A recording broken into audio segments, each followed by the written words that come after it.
So back in 2018, I had a change of coaches and came across to be under Perry.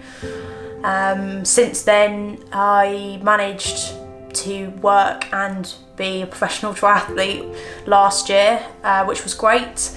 But this year I decided to take the leap into being a full-time professional athlete, and really it's gone from something I did seriously on the side to being totally encompassing in my life.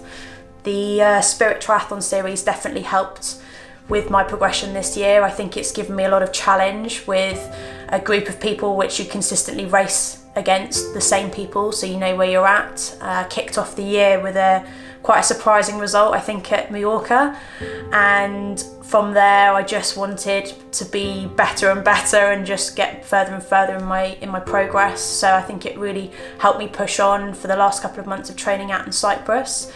And then come the second race in the series, I was kind of ready, all guns blazing, to go and knock it out of the park. And I think I had one of my best performances this year at that race, interspersed with quite a few Ironman 70.3s, where I was up against some really tough competition.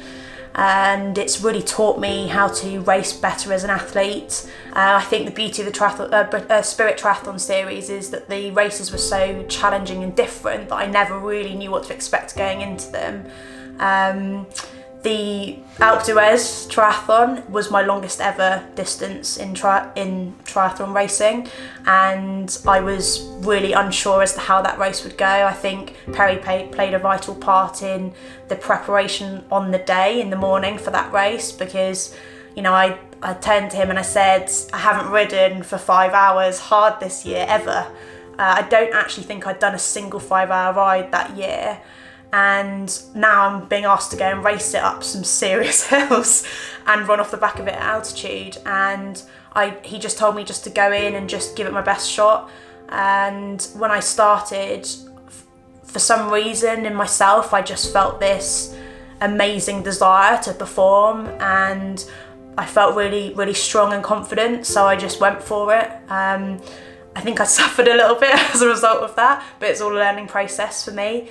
By that point, I knew I needed to capitalise on my win at Chiemsee in terms of the rankings in the Spirit Series race, and I needed to stay at the top of that leaderboard. So for me, the driving force when the going got tough was to really stay on top of that and just make sure I could still perform as close as I could to the top professional girls that were racing there.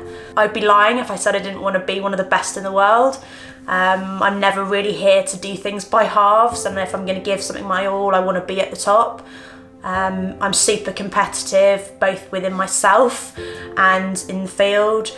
Every time I toe the line, I'm always gunning for that top step, and I think that can make it hard for me sometimes because I can't accept that I'm maybe not there just yet.